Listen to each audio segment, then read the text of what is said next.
Hello, beautiful people. It's Sandro Stefanucci, and I just wanted to show you these. This is a bifold door. It was just made too long. So what you can do with these is you can actually cut them down and reblock them. So this is a bit of prime finger joint stock, which is actually better.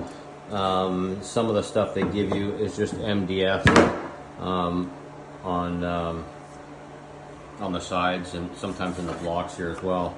So anyway, so we just cut the door down the size. You have cut that. I split the difference between the top and the bottom because it was 5.5 inches. Not sure who made that mistake, but anyways, so we have to fix it. And I've already clamped that side and glued it. We take a piece of stock, finger joint stock, rip it to fit, and then it'll go in. Oh, got this thing backwards, like that. And then we'll just glue it all in. And clamp it, tape it like that, let it dry, and then it's ready to go again. So, now you know how to do it. Take care. Bye for now.